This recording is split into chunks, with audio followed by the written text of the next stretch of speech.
Welcome back, everyone, to another Explainer. Today, we are diving into a real heavyweight matchup, ASMR versus white noise and the actual science behind sleep sounds. If you're a focused learner who has ever, just tossed and turned, desperately trying to fall asleep or stay asleep, there's a really good chance you've reached for one of these two incredibly popular sonic tools.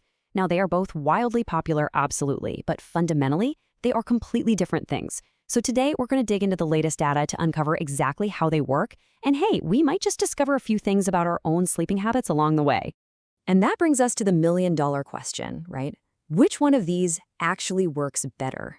Well, this is so highly debated in the sleep science community right now that there is actually a first-of-its-kind direct head-to-head clinical trial planned for 2026 just to settle it once and for all. But listen, we don't have to wait around until 2026 to get some actionable answers. We've got incredible data right now that reveals a pretty surprising twist about how these two sounds are actively rewiring our brains at night.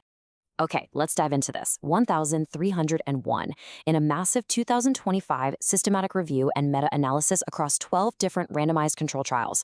Researchers looked at exactly 1,301 patients. And what did they find? Well, they proved that white noise significantly improves overall sleep quality and sleep efficiency across adult populations. It's incredibly effective. I mean, that is a heavy-hitting number for what is historically a heavy-hitting sleep tool. But wait, because here is another absolutely critical number for you, 1,037. In a totally separate 2022 study published in the Journal of Affective Disorders involving 1,037 participants, researchers found that ASMR significantly reduced arousal and improved mood across all the viewers they tested. But you want to know the biggest revelation here? The largest, most profound effects were actually seen in people suffering from both insomnia and depression.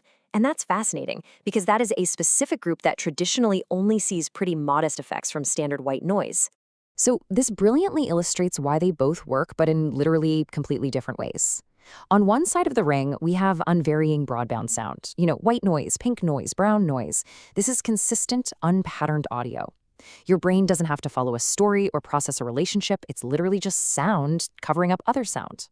On the other side, we have meaningful social content. ASMR usually features someone's actual voice, often whispering, mixed with deliberate sounds like tapping or brushing. It frequently involves a cozy role-play scenario. Ultimately, your brain is processing ASMR as real social interaction. Let's go ahead and break down our first contender, white noise, which I personally like to call the acoustic shield. I want you to think of this as a protective, invisible barrier for your sleep environment. When you turn on white noise, you are essentially putting up a sonic force field against the unpredictable, chaotic world outside your bedroom. Like your neighbor's 6 a.m. leaf blower or that one very, very enthusiastic neighborhood dog. The actual scientific mechanism behind this shield is called acoustic masking, and here is exactly how it works. Our brains are evolutionarily hardwired to notice sudden contrast. It's that jarring, terrifying difference between dead silence and suddenly a loud bark outside or a car door slamming. Acoustic masking simply raises the baseline ambient volume of your room, physically shrinking that stark gap between quiet and sudden noise. And because that baseline is higher, that sudden contrast event doesn't stand out enough to trigger what scientists call a microarousal. Basically, it doesn't register as a threat to your brain, so you just sleep right through the whole shebang. When we summarize the heart data from that 2025 meta-analysis, it becomes super clear why white noise is considered such a universal, reliable tool. Analyzing those 12 trials and all 1,301 participants proved that it reliably boosts overall sleep efficiency and with very, very minimal side effects. But here is the absolute most important takeaway.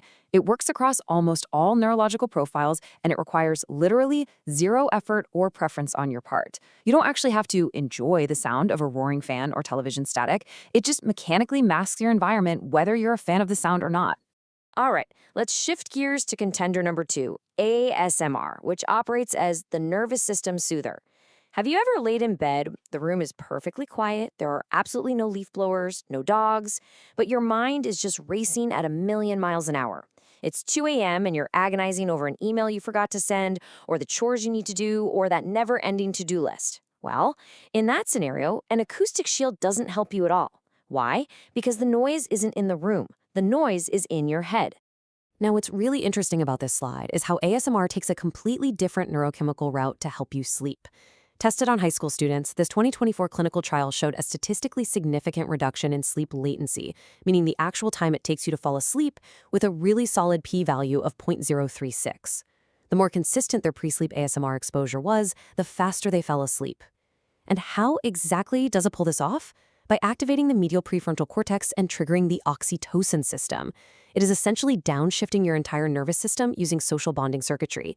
It addresses the internal neurochemical component that white noise simply cannot touch. But you might be wondering, who exactly does this work for? Well, the demographic breakdown is absolutely fascinating.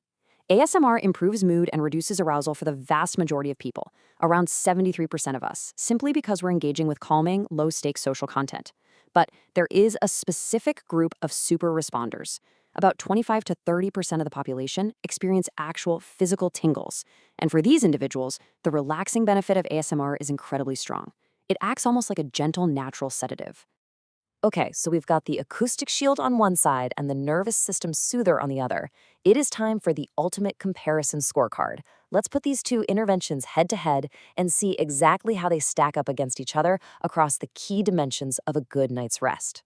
When we map these findings side by side, the data breaks down so logically. Let's walk through it. For sleep latency, or falling asleep, ASMR gets the win. Its social content occupies your brain's default mode network with something calm, giving your racing mind something to focus on besides, well, your anxiety. But for sleep quality, or actually staying asleep, white noise takes the crown. Once you are asleep, ASMR has minimal effect, but white noise continuously masks the environment to stop those microarousals. For anxiety reduction, ASMR wins again by directly activating your parasympathetic nervous system and oxytocin, whereas white noise just removes environmental triggers. Finally, the ideal audience. ASMR is absolutely perfect for racing minds and those dealing with insomnia and depression. Meanwhile, white noise is fantastic for almost everyone, especially if you live in a noisy environment.